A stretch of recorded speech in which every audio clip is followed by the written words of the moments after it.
Assalamualaikum warahmatullahi wabarakatuh. Salam sejahtera untuk kita semua. Kita kembali di mata kuliah hukum lingkungan di pertemuan ketiga ya kali ini.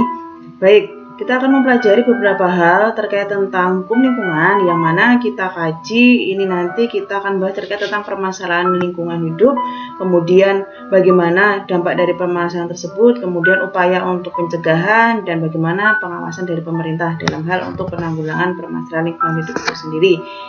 Baik, yang mana sebelumnya kita juga sudah mempelajari beberapa hal terkait tentang pengantar hukum lingkungan, kemudian hubungan lingkungan dengan ilmu kajian hukum ilmu lainnya, ruang lingkup hukum lingkungan, dan lain sebagainya. Baik, langsung saja kita akan masuk di pokok bahasan. Kita akan mempelajari tentang apa saja di pertemuan ketiga kali ini. Yang pertama, kita akan mengkaji terkait tentang permasalahan lingkungan hidup. Yang kedua, kita akan mengkaji tentang lingkungan hidup, ekologi, dan ekosistem. Ketiga, kita akan mempelajari tentang pencemaran dan atau perusakan lingkungan hidup. Kemudian yang keempat, kita akan mempelajari tentang pencegahan pencemaran dan atau perusakan lingkungan hidup. Seperti apa? Oke. Kita akan masuk ke pokok bahasan yang pertama terkait tentang permasalahan lingkungan hidup. Oke, selanjutnya permasalahan lingkungan hidup di sini kita definisikan terlebih dahulu. Masalah lingkungan itu apa sih? Seperti itu. Nah, masalah lingkungan adalah aspek negatif dari aktivitas manusia terhadap lingkungan biofisik. Masalah, kita lihat dari kata masalah itu sendiri sudah berarti bahwa masalah ada erat kaitannya dengan perbuatan manusia, yang mana perbuatan tersebut berdampak buruk atau berdampak negatif bagi sisi lingkungan itu sendiri. Lingkungan biofisik artinya bahwa lingkungan yang terdiri atas komponen biotik dan abiotik. Biotik itu adalah komponen yang bergerak dan abiotik itu adalah benda mati yang berhubungan dan saling mempengaruhi satu dengan lainnya.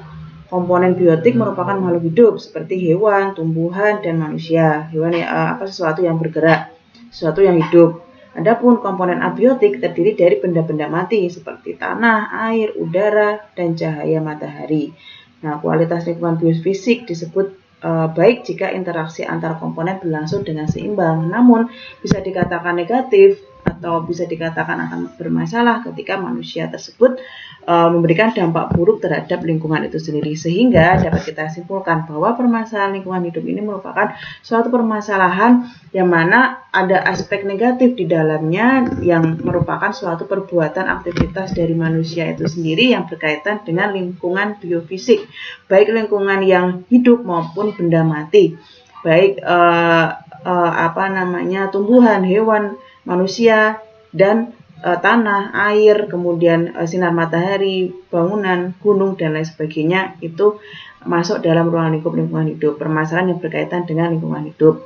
Nah, semua itu diperlukan adanya suatu payung hukum di mana untuk memberikan perlindungan terhadap lingkungan hidup itu sendiri, yang mana bahwa lingkungan hidup sendiri itu kita tahu merupakan suatu kesatuan ruang yang tidak dapat dipisah-pisahkan, sehingga permasalahan lingkungan hidup itu tidak dapat diatasi oleh manusia berdasarkan egonya masing-masing. Jadi permasalahan lingkungan hidup ini bisa diselesaikan apabila harus bisa dilakukan juga dengan adanya campur tangan dari pemerintah, yang mana pemerintah juga ambil andil di sini. Jadi tidak bisa diatasi oleh manusia berdasarkan egonya masing-masing, tetapi harus dilakukan oleh pemerintah melalui suatu lembaga yang secara khusus menangani hal tersebut, baik secara terpadu dan secara komprehensif dan dengan cara yang bersungguh-sungguh begitu, agar permasalahan tentang lingkungan hidup ini dapat teratasi dengan baik. Begitu. Kemudian permasalahan lingkungan hidup ini merupakan masalah ekologi. Ekologi sendiri merupakan suatu kajian atau ilmu yang mempelajari tentang makhluk hidup, lingkungan yang erat kaitannya dengan makhluk hidup, khususnya ekologi manusia.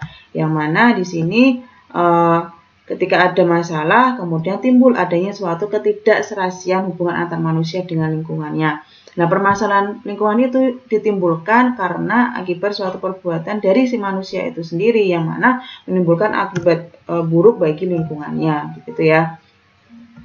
Kemudian permasalahan lingkungan hidup di sini akan kita bagi menjadi dua, yang mana permasalahan lingkungan hidup yang berupa pencemaran lingkungan hidup dan kerusakan lingkungan hidup. Di dalam Undang-Undang Nomor 32 Tahun 2009, Undang-Undang Perlindungan dan Pengelolaan Lingkungan Hidup menyatakan bahwa permasalahan lingkungan hidup itu terdiri dari adanya suatu pencemaran dan atau perusakan lingkungan hidup, yang mana pencemaran dan atau perusakan lingkungan hidup itu diakibatkan oleh aktivitas manusia yang menimbulkan dampak buruk atau dampak negatif terhadap lingkungan itu sendiri, gitu ya. Nah, pencemaran lingkungan hidup ini dijelaskan di dalam pasal 1 Undang-Undang Perlindungan dan Pengelolaan Lingkungan Hidup atau kita sebut UU PPLH pasal 1 angka 14, yang mana menyatakan di sini menyebutkan bahwa pencemaran lingkungan hidup adalah masuk atau dimasukkannya makhluk hidup, zat, energi, dan atau komponen lain ke dalam lingkungan hidup atau di dalam lingkungan hidup oleh kegiatan manusia sehingga melampaui baku mutu lingkungan hidup yang telah diterapkan. Nah, artinya di sini mengandung beberapa unsur dari definisi atau penjelasan yang terdapat dalam pasal 1 angka 14 Undang-Undang Perlindungan dan Pengelolaan Lingkungan Hidup ini. Yang mana unsur-unsurnya bisa terdiri dari yang pertama, itu masuk atau dimasukkannya. Kemudian yang unsur kedua, makhluk hidup, zat, energi, dan atau komponen lainnya. Kemudian komponen ketiga atau unsur yang ketiga itu ke dalam lingkungan hidup. Unsur yang keempat oleh kegiatan manusia. Dan unsur yang kelima sehingga melampaui baku mutu lingkungan hidup yang telah ditetapkan. Gitu. Jadi ada 5 unsur di dalam definisi pencemaran lingkungan hidup ini. Saya ulangi lagi ya. Yang pertama masuk dan dimasukkannya makhluk hidup. Yang pertama masuk dan dimasukkannya. Maaf, yang pertama masuk dan dimasukkannya. Jadi ini unsur yang pertama masuk dan dimasukkannya. Kemudian unsur yang kedua makhluk hidup, zat, energi, dan komponen lain. Ini unsur yang kedua. Kemudian unsur yang ketiga ke dalam lingkungan hidup. Kemudian unsur yang keempat, oleh kegiatan manusia. Unsur yang kelima, sehingga melampaui baku mutu lingkungan hidup yang telah ditetapkan. Gitu. Jadi ada 5 unsur dari definisi pencemaran lingkungan hidup ini sendiri. Kemudian dari unsur tersebut kita kemudian istilahnya kita kelompokkan kembali. Jadi yang mana unsur 1, 2, 3 tadi masuk dan dimasukkannya makhluk hidup, zat, energi, dan atau komponen lain ke dalam lingkungan hidup. Unsur 1, 2, 3 dapat dikatakan sebagai unsur proses terjadinya pencemaran lingkungan hidup. Begitu, merupakan unsur proses terjadinya pencemaran lingkungan hidup. Kemudian unsur yang keempat sebagai unsur penyebab atau aktor terjadinya pencemaran lingkungan hidup itu sendiri. Unsur yang keempat tadi adalah oleh kegiatan manusia. Jelas di situ spesifik bahwa aktor penyebab terjadinya pencemaran lingkungan hidup sendiri. Nah, unsur yang kelima yang menyatakan bahwa sehingga melampaui baku mutu lingkungan hidup yang telah ditetapkan itu mengandung unsur bahwa setiap akibat terjadinya pencemaran lingkungan hidup. Jadi akibat dari adanya pencemaran lingkungan hidup sendiri. Jadi dari definisi ini terdapat 5 unsur pencemaran lingkungan hidup, yang mana unsur-unsur tersebut juga dapat diidentifikasi tersendiri. Unsur yang terdiri dari unsur 1, 2, 3. Jadi nanti teman-teman bisa memberikan catatan ada 5 unsur. Unsur 1, 2, 3 itu sebagai unsur proses terjadinya pencemaran lingkungan hidup. Kemudian unsur yang keempat sebagai unsur penyebab atau aktor terjadinya pencemaran lingkungan hidup. Kemudian unsur yang kelima sebagai akibat terjadinya pencemaran lingkungan hidup. Sehingga oleh karena itu unsur-unsur tersebut bersifat kausalitas. Yang mana artinya apabila salah satu unsur saja tidak terpenuhi, dengan sendirinya tidak dapat dikatakan telah terjadi pencemaran lingkungan hidup. Sehingga unsur ini saling berkesinambungan, semua hal atau unsur-unsur kelima tersebut harus terpenuhi ketika kita membaca klausula yang ada dalam pasal 1 angka 14 Undang-Undang Perlindungan dan Pengelolaan Lingkungan Hidup. Kemudian secara keilmuan di sini pencemaran lingkungan hidup dapat terjadi karena bencana alam, kemudian seperti halnya bencana alam itu seperti gempa bumi, kemudian gunung meletus, banjir, yang menyebabkan adanya suatu korban jiwa seperti itu. Nah, secara hukum hal itu sebenarnya tidak masuk dalam pencemaran lingkungan hidup yang mana didefinisikan di dalam pasal 1 angka 14 ini. Karena apa? Karena unsur penyebabnya tidak terpenuhi. Karena di sini kan terjadi karena bencana alam seperti tanah longsor, banjir, gunung meletus, kemudian gempa bumi, itu kan hal-hal yang dialami oleh masyarakat yang sehingga menimbulkan korban jiwa, yang mana faktor atau aktor yang menyebabkan hal tersebut kan tidak dapat teridentifikasi, sehingga unsur yang keberapa tadi, unsur yang keempat oleh kegiatan manusia atau aktor yang mempengaruhi tersebut tidak terdefinisikan, sehingga pasal 1 angka 14 UU PPLH ini unsurnya tidak terpenuhi ketika yang mengakibatkan korban jiwa itu karena adanya bencana alam seperti gempa bumi, banjir, gunung meletus, kemudian tanah longsor seperti itu, karena bukan merupakan suatu perbuatan manusia, begitu ya. Karena kalau yang unsur-unsur pasal 1 dan angka 14 ini jelas definisinya merupakan suatu perbuatan manusia, penyebabnya adalah si manusia itu sendiri, bukan karena perbuatan alam. Itu yang menjadi pengecualian di definisi pencemaran hukum lingkungan pasal 1 angka 14 ini. Begitu. Kemudian akan saya jelaskan terkait dengan perbuatan manusia itu sendiri yang mengakibatkan adanya pencemaran itu seperti apa sih, sehingga kita bisa mendefinisikan bahwa itu akibat dari perbuatan manusia. Nah, misalkan di sini pencemaran lingkungan hidup yang unsur akibatnya itu juga harus terjadi dan dapat dibuktikan, sehingga bisa ditetapkan itu sebagai pencemaran lingkungan hidup. Unsur akibat juga harus terjadi dan dapat dibuktikan, gitu ya. Maksudnya di sini adalah unsur akibat itu misalkan terjadi adanya melampaui baku mutu lingkungan hidup yang telah ditetapkan. Jadi di dalam Undang-Undang PPLH sendiri ada penetapan atau instrumen dari menetapkan bagaimana bisa dikatakan bahwa itu merupakan suatu penyebab dari pencemaran lingkungan adalah melampauinya baku mutu lingkungan hidup, BML. Nanti akan kita ulas juga di materi ini. Ketika baku mutu lingkungan hidup itu melampaui batas, makanya pemerintah harus menindak tegas hal tersebut, dan pemerintah juga harus menetapkan memang baku mutu lingkungan hidup itu untuk setiap lingkungannya, misalkan baku mutu air, sungai, atau udara di suatu daerah yang sebelum adanya penetapan pemerintah tentang baku mutu lingkungan di suatu daerah ini, maka konsekuensinya atau akibatnya secara hukum adalah tidak dapat menentukan apakah telah terjadi pencemaran lingkungan hidup atau tidak. Jadi harus ada ukurannya yang bisa menyatakan bahwa ini benar-benar tercemar nih, ini ternyata belum sampai bisa dikatakan tercemar, seperti itu. Nah, indikator untuk bisa menyatakan bahwa itu merupakan suatu pencemaran, yaitu berarti artinya harus ada ukuran bagaimana baku mutu lingkungan hidup itu ditentukan, gitu. Ketika melampaui batas, nah itu bisa dikatakan atau bisa menjadi sebagai bukti bahwa itu menyalahi baku mutu lingkungan hidup dan bisa dikatakan sebagai pencemaran, baik itu pencemaran air, pencemaran udara, yang mana masing-masing dari pencemaran tersebut sudah ditentukan ambang batas dari baku mutu lingkungan itu sendiri. Jadi bisa dikatakan bahwa lingkungan itu bisa disebut rusak atau bisa disebut tercemar, gitu ya. Nah, kemudian walaupun ada sesuatu yang masuk ke dalam lingkungan hidup, misalnya limbah atau asap. Limbah kan bisa menimbulkan suatu pencemaran air, asap bisa menimbulkan suatu pencemaran udara akibat perbuatan manusia nih misalkan. Kemudian menjadi banyak asap pekat dan atau menimbulkan bau yang tidak sedap.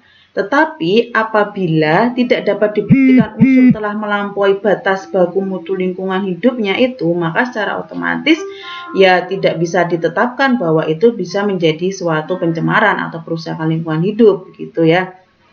Nah, misalkan ternyata telah terjadi perubahan warna dan bau pada air dan udara yang pekat, kemudian baru merupakan indikasi terjadinya pencemaran lingkungan hidup, bukan telah terjadi pencemaran lingkungan hidup. Maksudnya di sini adalah bahwa kemudian ternyata setelah diukur ternyata melampaui batas baku mutu lingkungan hidup, ya sudah, berarti itu telah terjadi pencemaran lingkungan hidup yang semua unsur harus dapat dibuktikan, baik itu tadi yang pertama adalah unsur prosesnya, kemudian unsur dari bagaimana makhluk hidup atau objek yang menjadikan hal tersebut dicemari atau dirusak, kemudian yang mana unsur yang menyebabkan adanya suatu akibat itu harus benar-benar jelas. Jadi bagaimana proses, aktor, dan akibat yang ditimbulkan dari adanya pencemaran hidup itu harus sudah jelas, baru bisa dikatakan bahwa itu telah terjadi pencemaran. Karena erat kaitannya ini nanti dengan pembuktian untuk membuktikan bahwa benar-benar lingkungan hidup itu tercemar. Baik, kemudian ini sebagai contoh kasus saya ambil ada kasus Minamata. Mungkin teman-teman yang pernah mendengarnya, ini kasus yang ada di Jepang. Ini bisa dilihat nanti saya kasih link YouTube-nya bagaimana dahsyatnya kasus Minamata ini, dimana kasus yang berkaitan juga dengan lingkungan yang berdampak buruk juga terhadap masyarakat di sekitar dari pabrik tersebut. Jadi ini merupakan pencemaran dari limbah bahan kimia yang dihasilkan oleh pabrik, yang mana kasus ini terkenal dengan kasus Minamata. Nanti silahkan dilihat link yang saya bagikan agar teman-teman tahu bagaimana dahsyatnya pencemaran lingkungan hidup yang diakibatkan oleh kasus tersebut. Nah, di sini saya simpulkan bahwa pencemaran lingkungan hidup dapat membawa malapetaka bagi kehidupan manusia dan makhluk hidup lainnya. Akibat dari pencemaran itu muncul secara bertahap sehingga mungkin pada awalnya tidak disadari oleh pihak yang berkepentingan, termasuk yang terkena dampak. Karena seperti pencemaran di sini adalah pencemaran limbah bahan berbahaya dan beracun, itu memang secara tidak otomatis langsung menimbulkan akibat atau dampak yang terjadi. Namun itu dampak yang terjadi setelah selang waktu itu akibat yang dampak yang terjadi begitu. Nah, sebaiknya di sini adalah prinsip pencegahan dini sangat penting diperhatikan dan diterapkan sebelum nanti kita kemudian mendapatkan akibat atau dampak buruk yang kita rasakan seperti itu. Pencegahan dini sangat penting untuk diperhatikan dan diterapkan. Nah, bagaimana nanti untuk pencegahannya seperti apa? Kita akan bahas bersama-sama, kita ulas di dalam materi ini. Oke, saya akan minta nanti teman-teman menyimak video yang saya bagikan ini bagaimana dahsyatnya kasus Minamata terjadi. Itu juga efek dari pencemaran lingkungan hidup yang terjadi. Oke. Kita lanjut, kemudian di sini kita bahas terkait tentang kerusakan lingkungan hidup. Yang pertama tadi tentang pencemaran lingkungan hidup, yang kedua kerusakan lingkungan hidup. Kerusakan lingkungan hidup ini dijelaskan di dalam pasal 1 angka 16 Undang-Undang Perlindungan dan Pengelolaan Lingkungan Hidup yang menyatakan bahwa kerusakan lingkungan hidup adalah tindakan orang yang menimbulkan perubahan langsung dan tidak langsung terhadap sifat fisik, kimia, dan atau hayati lingkungan hidup sehingga melampaui kriteria baku kerusakan lingkungan hidup. Nah, ini dibahas juga tentang kriteria baku kerusakan lingkungan hidup. Di sini kita akan ambil unsur-unsur dari pasal tersebut. Unsur apa saja yang terdapat dalam pasal tersebut? Pasal 1 angka 16 UU PPLH. Ada 4 unsur di sini. Yang pertama, unsur tindakan orang. Ini unsur yang pertama. Kemudian unsur yang kedua, yang menimbulkan perubahan langsung atau tidak langsung. Kemudian unsur yang ketiga, terhadap sifat fisik, kimia, dan atau hayati lingkungan hidup. Kemudian unsur yang keempat, sehingga melampaui kriteria baku kerusakan lingkungan hidup. Jadi ada 4 unsur yang ada dalam pasal 1 angka 16 Undang-Undang Perlindungan Pengelolaan Lingkungan Hidup ini. Nah, unsur-unsur tersebut kita bisa uraikan kembali bahwa unsur yang pertama ini unsur penyebabnya atau aktor yang menyebabkan terjadinya kerusakan lingkungan hidup. Jelas disebutkan di situ merupakan tindakan orang. Begitu ya, merupakan tindakan orang. Kemudian unsur yang yang selanjutnya, yang mana unsur 2, 3 dan 4. 2, 3 dan 4 tadi adalah yang menimbulkan perubahan langsung atau tidak langsung terhadap sifat fisik, kimia, dan hayati lingkungan hidup sehingga melampaui kriteria dan kerusakan baku lingkungan hidup. Ini unsur 2, 3, dan 4 ini merupakan unsur akibatnya. Jadi ada dari 4 unsur tadi dapat diidentifikasi atau dikerucutkan kembali bahwa ada 2 hal yang mana kriteria unsur pertama itu merupakan suatu unsur penyebabnya atau aktornya. Kemudian yang unsur 2, 3, dan 4 merupakan unsur akibatnya. Dengan demikian, perusakan lingkungan hidup juga bersifat kausalitas. Harus adanya hubungan sebab akibat begitu. Jadi semuanya juga harus dapat dibuktikan, baik unsur yang menyebabkan perusakan lingkungan dan akibat hukumnya apa yang dialami, seperti itu. Misalkan unsur ke-1 menunjukkan bahwa penyebabnya harus merupakan tindakan atau perbuatan manusia. Konsekuensinya adalah perusakan lingkungan hidup yang bukan disebabkan oleh perbuatan manusia tidak dapat disebutkan sebagai perusakan lingkungan hidup. Seperti yang dilakukan oleh hewan karena bencana alam dan gunung meletus, itu tidak bisa didefinisikan itu sebagai aktor, kecuali kalau memang yang mengakibatkan itu adalah merupakan suatu perbuatan manusia. Begitu. Perbuatan manusia tidak dapat disebut sebagai perusakan lingkungan hidup ketika itu dilakukan oleh hewan karena bencana alam dan gunung meletus. Jadi harus jelas bahwa ini merupakan akibat yang ditimbulkan oleh manusia, seseorang, instansi atau perusahaan, seperti itu. Kemudian di samping itu pemerintah juga harus menetapkan di sini kriteria baku kerusakan lingkungan hidup. Yang mana yang tadi ada kriteria baku pencemaran lingkungan hidup. Ini kriteria baku kerusakan lingkungan hidup. Ukurannya agar pemerintah itu bisa menentukan bahwa ini terjadi kerusakan, berarti harus ada kriterianya dong, ukurannya dong, seperti itu kan ya. Oke. Jadi konsekuensinya adalah apabila belum ada penetapan dari pemerintah tentang kriteria baku kerusakan lingkungan hidup ini, maka secara hukum tidak dapat dibuktikan apakah telah terjadi perusakan lingkungan atau tidak. Jadi sangat penting untuk menentukan kriteria baku kerusakan lingkungan hidup itu sendiri. Begitu.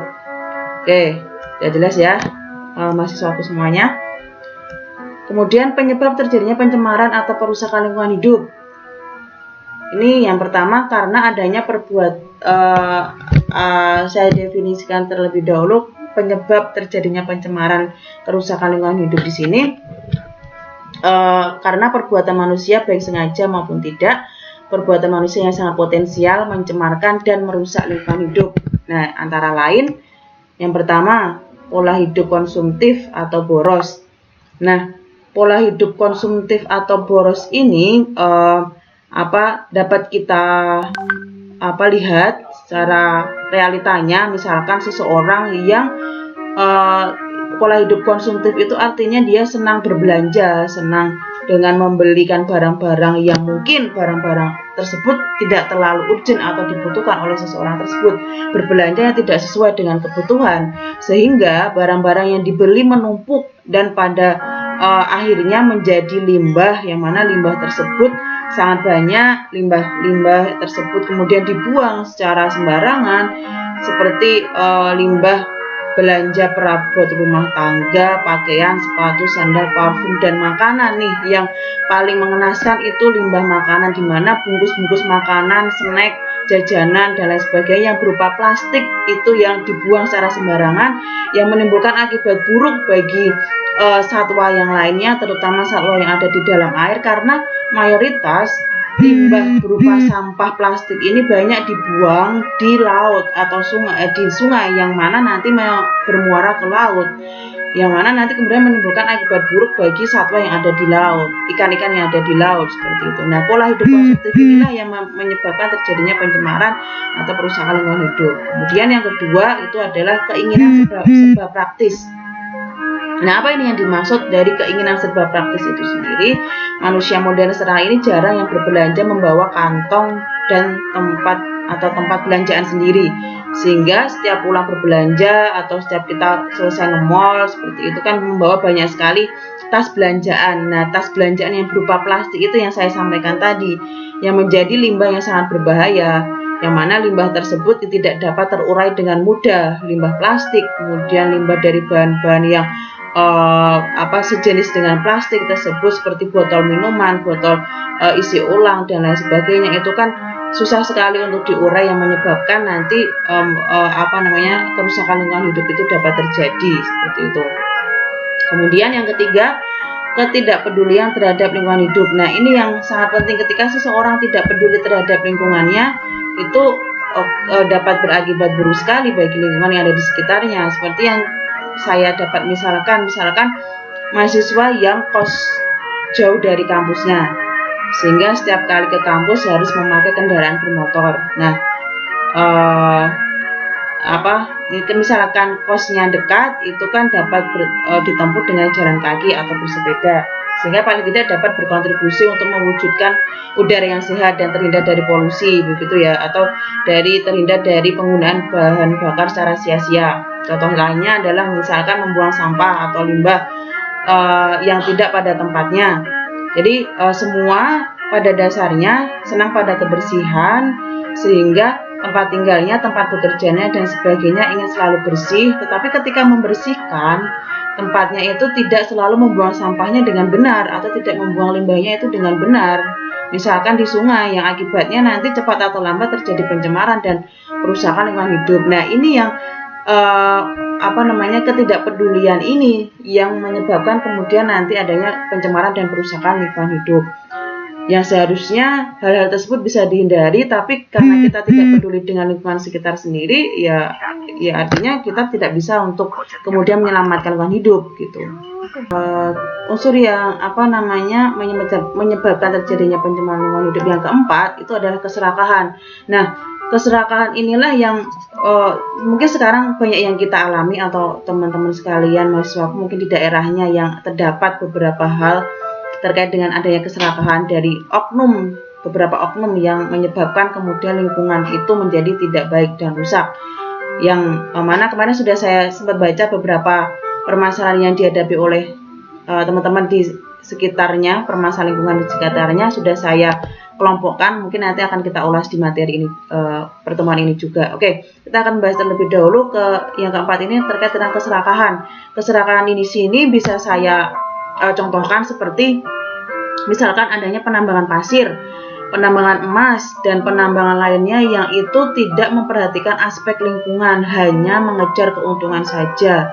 Kemudian adanya penambangan pohon, penambangan hutan, yang mana itu tidak sesuai dengan ketentuan yang berlaku sehingga menyebabkan adanya kebakaran. Nah, itu juga hanya mementingkan untuk kepentingan ekonomi semata. Kemudian ada lagi misalkan permasalahan yang dialami di pesisir, misalkan penangkapan ikan dengan pukat harimau, dengan meracun dan menggunakan jala yang lubangnya kecil, sehingga membuat ikan-ikan kecil yang sebenarnya tidak tidak perlu untuk ditangkap itu ikutan untuk tertangkap dan menyebabkan populasi ikan menjadi habis seperti itu. Nah, semua itu hanya sekedar mencari keuntungan ekonomi, yang mana keuntungan ekonomi yang hanya sesaat seperti itu, yang tidak mempedulikan bagaimana keberlangsungan dari lingkungan hidup itu sendiri. Nah, ini perlu dipahami bahwa keserakahan tidak ada hubungannya juga dengan kegiatan yang memiliki izin atau tidak, karena izin adalah sekedar legalitas melakukan suatu kegiatan. Misalkan keserakahan ini juga seseorang tidak mempedulikan itu izin seperti apa yang dia sudah berikan dan lain sebagainya begitu. Kemudian yang kelima, kebijakan pemerintah yang tidak ramah lingkungan. Nah, ini juga patut kita pelajari, kita teliti, di mana misalkan di bidang otomotif yang hampir tidak ada kebijakan untuk membatasi penjualan kendaraan bermotor. Pemerintah di sini juga mungkin luput ya, atau tidak terlalu memperhatikan bahwa kebijakan ini sebenarnya sangat penting untuk membatasi penjualan kendaraan bermotor, khususnya baik kendaraan roda 2 maupun roda 4, karena kita lihat sendiri sekarang banyak sekali di jalanan itu kendaraan bermotor yang mungkin sampai mencapai angka jutaan gitu ya, yang dimana kita secara tidak sadar ini membawa konsekuensi secara logis di mana adanya peningkatan suhu bumi dan pencemaran udara. Seperti kita kenal juga adanya global warming. Di sini peningkatan bumi yang itu juga diakibatkan dari salah satunya adalah karena polusi udara yang diakibatkan oleh kendaraan bermotor. Walaupun kita tidak rasakan secara signifikan, tapi lama-kelamaan itu akan menyebabkan sekali dampaknya bagi bumi yang terancam akan rusak seperti itu. Nah, selain itu mungkin tempat pembelanjaan yang tidak sedikit yang menggunakan jalan atau bahu jalan untuk konsumennya. Hal ini mengakibatkan potensi kemacetan lalu lintas dan konsekuensinya polusi udara.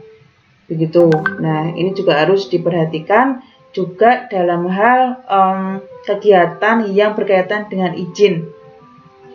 Seperti pembangunan hotel dan tempat perbelanjaan ataupun pembangunan gedung-gedung yang tinggi, itu juga harus memperhatikan peraturan. Kebijakan pemerintah pun juga harus detail terkait dengan izin.